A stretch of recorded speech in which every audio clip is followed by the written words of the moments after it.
Hello, and welcome back to the channel, everyone. Today we're diving deep into a topic that's been making headlines and sending shivers down the spines of investors, homeowners, and real estate enthusiasts across the nation. The potential or perhaps already ongoing collapse of Florida's real estate market. For years, the Sunshine State has been synonymous with booming growth, endless sunshine, and a seemingly unstoppable property ladder.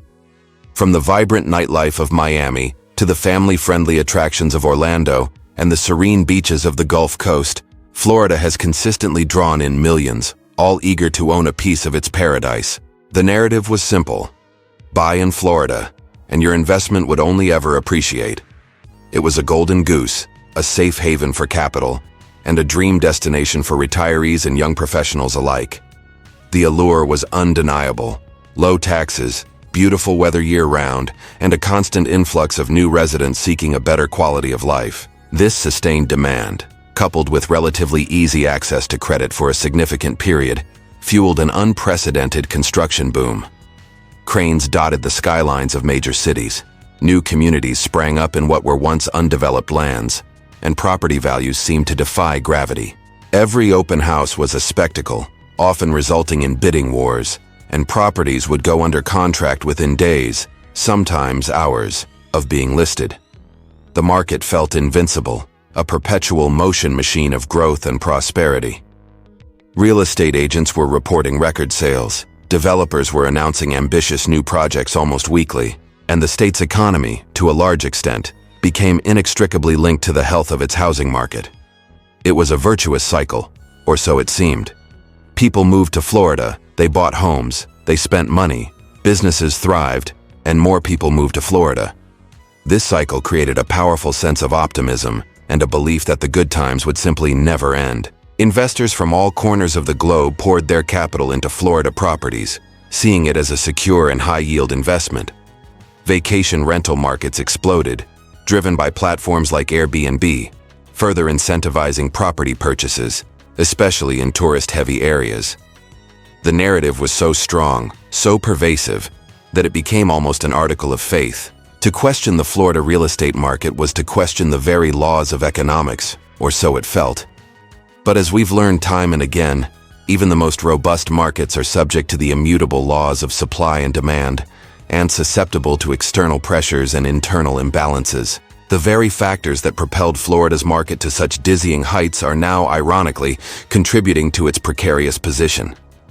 We're going to dissect the multifaceted reasons behind this dramatic shift, from the economic headwinds to the environmental challenges and the demographic changes that are quietly reshaping the state's future. This isn't just about numbers on a spreadsheet. It's about the dreams and livelihoods of millions, the stability of local economies, and the future landscape of one of America's most iconic states. So buckle up, because we're about to uncover why the Sunshine State's real estate market might be heading for a significant downturn, and what that could mean for everyone involved. This is a story of ambition, opportunity, and the harsh realities of an overheated market finally coming back down to earth. Our journey into the heart of Florida's real estate woes begins with the undeniable impact of soaring interest rates. For over a decade, the United States, and indeed much of the global economy, operated under an era of historically low interest rates.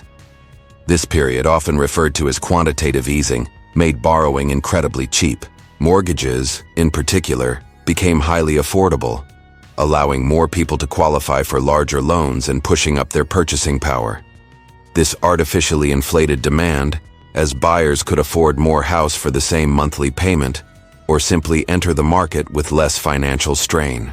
The Federal Reserve's aggressive rate hikes, initiated in early 2022 to combat rampant inflation, fundamentally altered this landscape.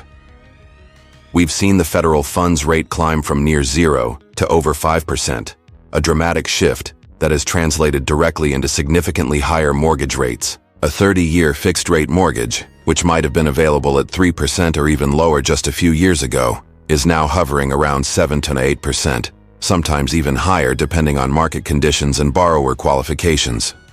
This isn't just a minor adjustment, it's a seismic shift. Let's put this into perspective. A $400,000 mortgage at 3% would have a principal and interest payment of roughly $1,786 per month.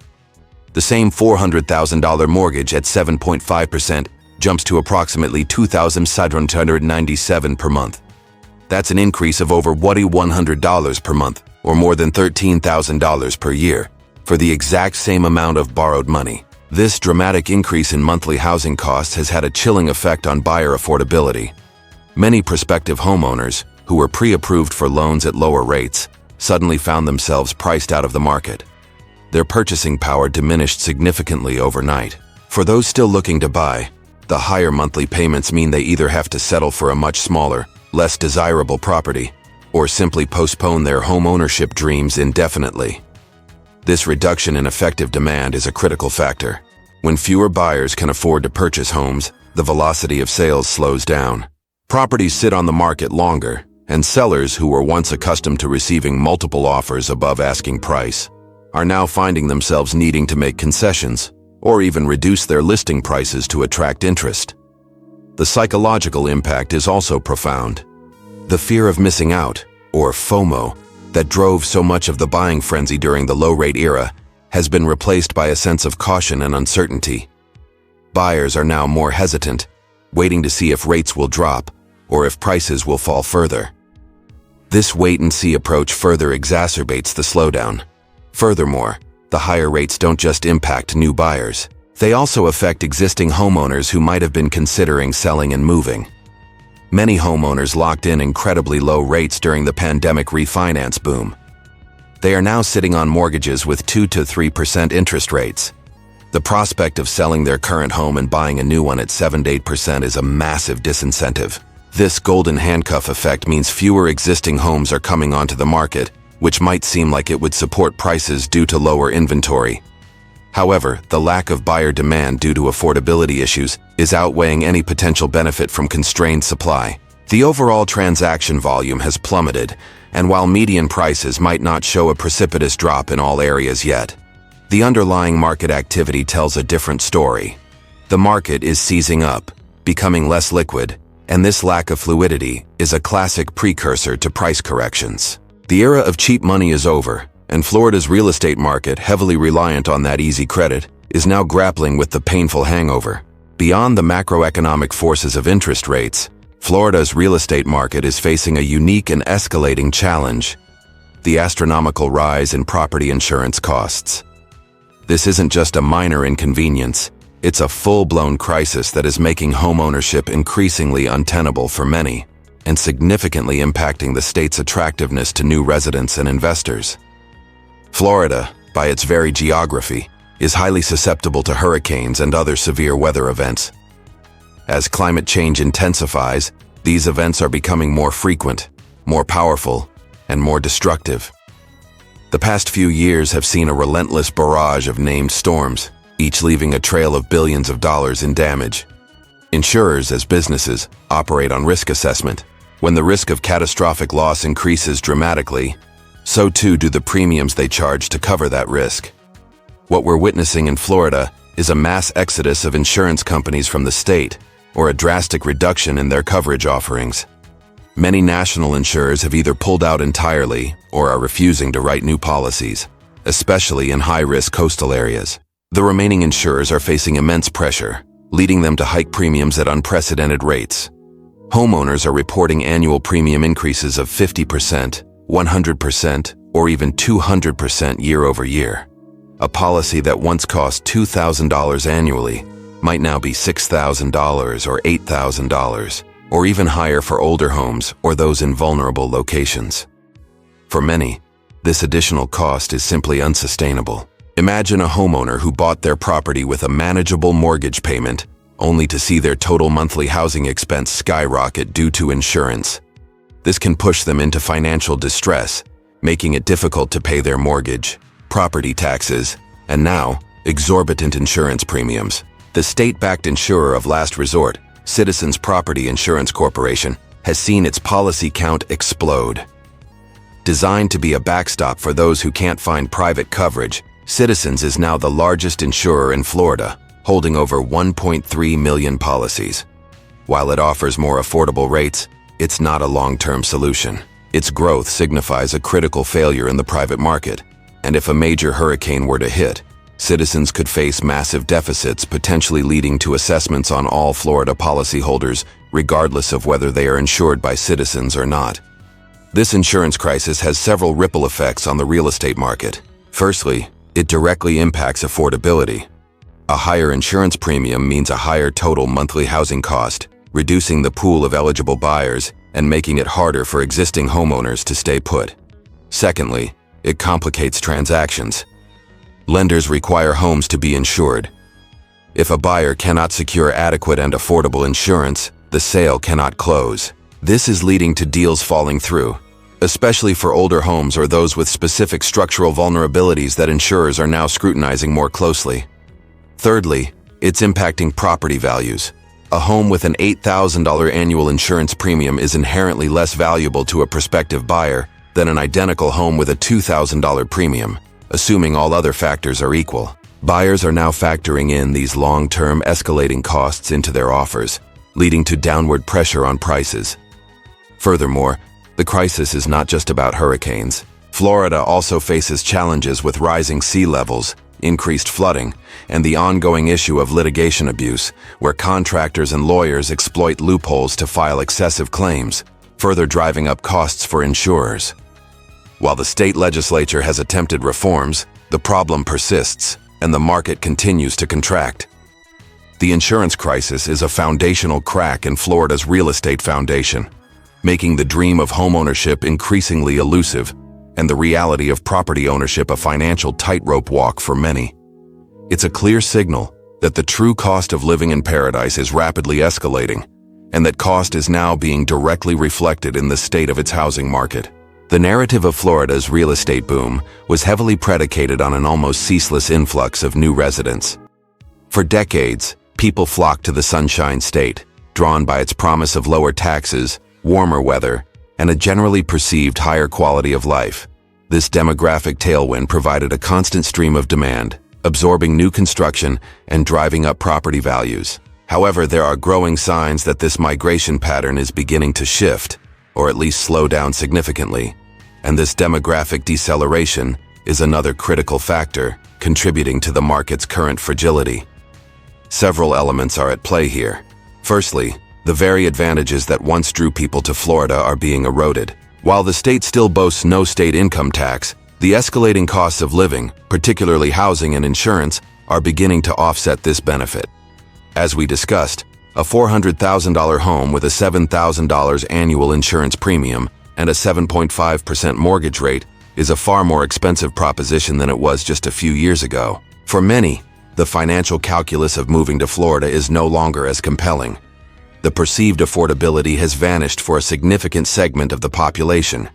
Secondly, the post-pandemic migration surge, which saw a temporary but massive influx of remote workers and retirees, appears to be normalizing. During the height of the pandemic, many individuals and families, freed from the constraints of office commutes, sought out sunnier, more spacious locales. Florida was a prime beneficiary of this trend. However, as companies increasingly call employees back to the office, and as the initial novelty of remote work wears off for some, the urgency to relocate to distant, high-cost areas like parts of Florida has diminished. The work from anywhere phenomenon, while still present, is not driving the same level of mass migration it once did. Thirdly, and perhaps more subtly, the quality of life in Florida is facing new pressures.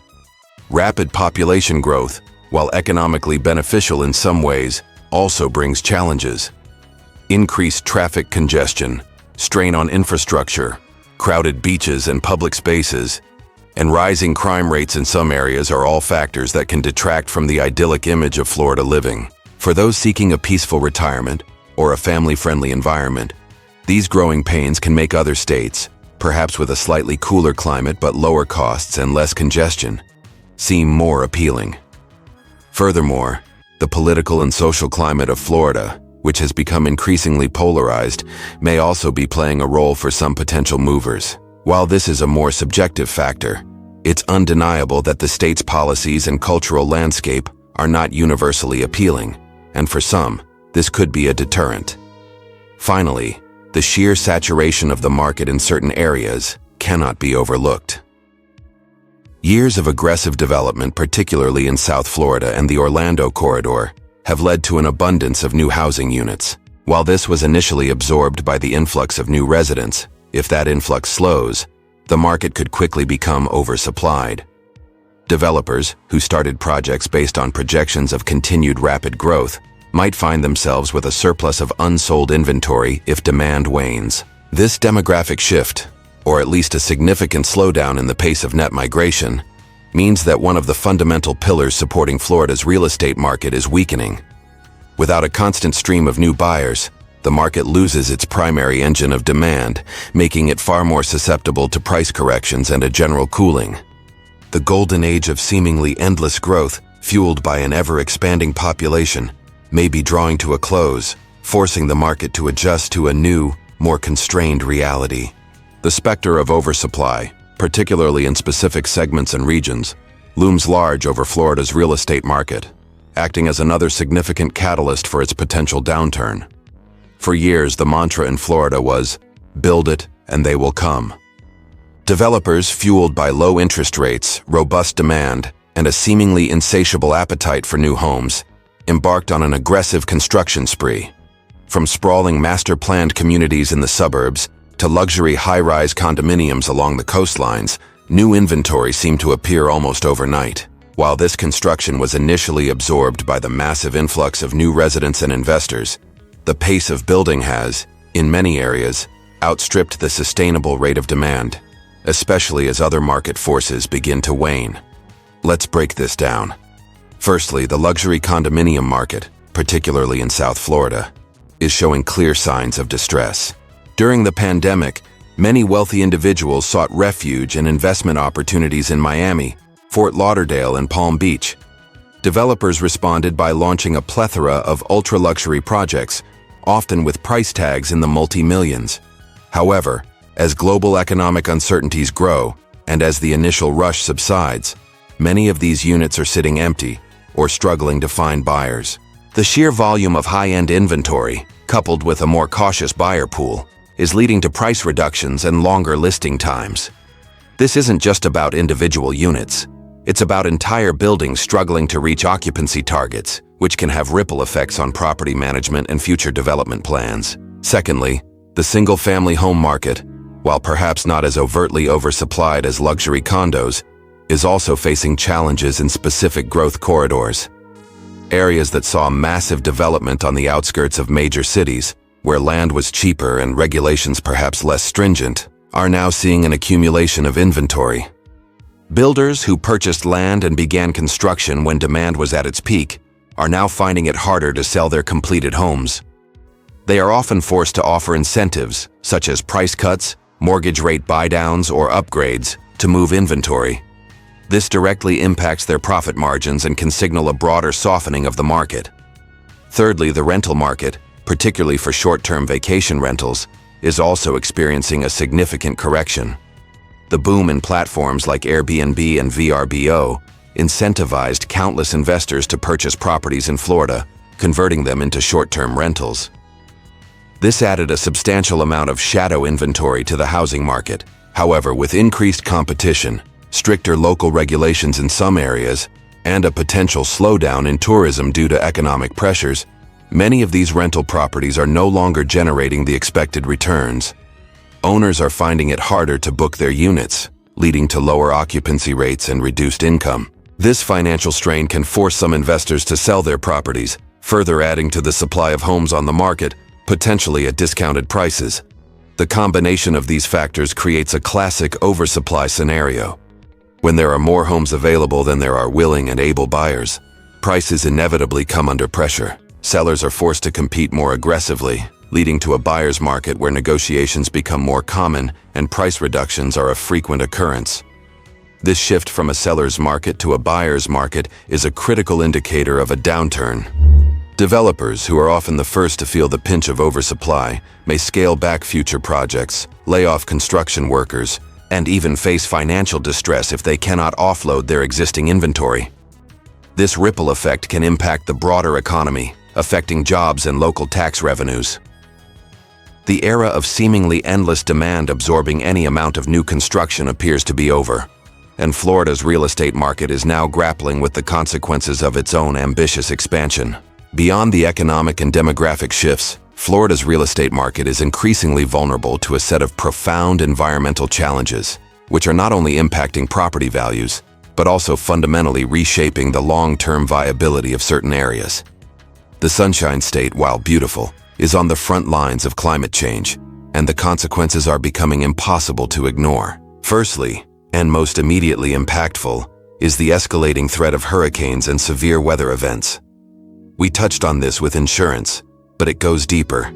The sheer physical destruction caused by storms like Ian, Irma, and Michael has left indelible marks on communities. Rebuilding is costly, time-consuming, and often fraught with new regulations and higher insurance hurdles. Properties in areas repeatedly hit by hurricanes face a diminished appeal. Buyers are becoming more risk-averse, and the perception of safety and stability in these regions is eroding. This directly translates to lower demand and, consequently, lower property values in vulnerable coastal and flood-prone zones. Secondly, rising sea levels are a slow-motion crisis that is accelerating. Florida, with its extensive low-lying coastline, is particularly susceptible. High-tide flooding, often referred to as nuisance flooding or sunny day flooding, is becoming a regular occurrence in many coastal communities, even without a storm. This constant inundation damages infrastructure, corrodes foundations, and makes properties less desirable. Over time, as sea levels continue to rise, entire neighborhoods could become uninhabitable or require massive, prohibitively expensive infrastructure projects to protect them. The concept of climate gentrification is emerging, where properties on higher ground become more valuable, while those in historically desirable but low-lying coastal areas see their values decline. This creates a two-tiered market, with significant implications for equity and access to housing. Thirdly, the increasing frequency and intensity of heat waves are also a factor. While perhaps not as dramatic as a hurricane, prolonged periods of extreme heat put a strain on infrastructure, increase energy costs, and can impact outdoor lifestyles that are a core part of Florida's appeal. For an aging population in particular, extreme heat poses significant health risks, potentially influencing migration patterns away from the hottest regions. Fourthly, the state faces ongoing challenges with water quality and availability. Algal blooms, red tide events, and pollution of natural waterways are not only ecological disasters, but also severely impact tourism and the quality of life for residents. These issues can make waterfront properties, once highly coveted, less appealing if the water itself is unhealthy or unsightly. Finally, the long-term implications of these environmental factors are leading to a re-evaluation of risk by lenders and investors. Banks are becoming more cautious about lending in high-risk flood zones or areas prone to severe storm damage. The concept of uninsurable properties is becoming a grim reality for some. This tightening of credit in vulnerable areas further exacerbates the market downturn, as fewer buyers can secure financing. The environmental challenges are not just abstract future threats. They are current realities that are already impacting property values, insurance costs, and the overall desirability of living in certain parts of Florida. They represent a fundamental shift in the risk profile of real estate in the state, forcing a reckoning with the true long-term costs of paradise. This isn't just a cyclical downturn. It's a structural challenge that will require massive adaptation and potentially lead to permanent changes in how and where people choose to live in Florida. So what does all of this mean for the future of Florida's real estate market?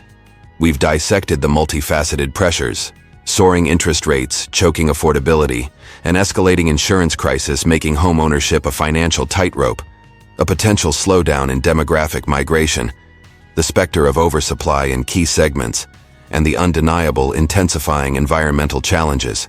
Each of these factors individually would be a significant headwind. Combined, they create a perfect storm that is pushing Florida's once invincible real estate market into a period of profound correction, if not an outright collapse in certain areas. The days of guaranteed appreciation and effortless sales are, for now, firmly in the rearview mirror. We are likely to see continued price adjustments, particularly in overheated markets and vulnerable coastal regions. Transaction volumes will remain subdued as buyers grapple with affordability and uncertainty, and sellers adjust their expectations. For current homeowners, especially those who purchased at the peak with higher interest rates, this period could be challenging. Equity gains might evaporate, and the ability to sell without a loss could become difficult. For prospective buyers, while the market correction might eventually present opportunities, the immediate future remains fraught with high costs and lingering uncertainty. The market is undergoing a necessary, albeit painful, recalibration. It's a return to more normalized conditions after an extraordinary period of growth, but exacerbated by unique Florida-specific vulnerabilities. The long-term implications are profound. Florida may need to fundamentally rethink its growth model, focusing more on sustainable development, resilient infrastructure, and addressing the underlying issues that make it so vulnerable. This could involve stricter building codes, massive investments in flood mitigation, and potentially even a shift in where future development is encouraged. The state's economy, heavily reliant on real estate and tourism, will need to diversify and adapt. This isn't to say Florida will cease to be a desirable place to live or visit. Its natural beauty, cultural vibrancy, and economic opportunities will continue to attract people. However, the cost of entry and the ongoing cost of living are changing dramatically. The dream of affordable paradise is becoming increasingly elusive, replaced by a more complex reality where the true costs of living in a high-growth, climate-vulnerable state are becoming painfully apparent. The market is not just cooling, it's undergoing a fundamental stress test, revealing its weaknesses and forcing a reevaluation of its long-term trajectory. The coming years will be critical in determining how Florida adapts to these challenges and whether it can build a more resilient and sustainable real estate future. It's a story that will continue to unfold, and we'll be here to track every development. Thank you for joining us today for this deep dive. What are your thoughts on Florida's real estate market? Have you been impacted by these changes? Let us know in the comments below. And if you found this analysis insightful, please hit that like button, share this video, and subscribe for more in-depth content. We appreciate your support.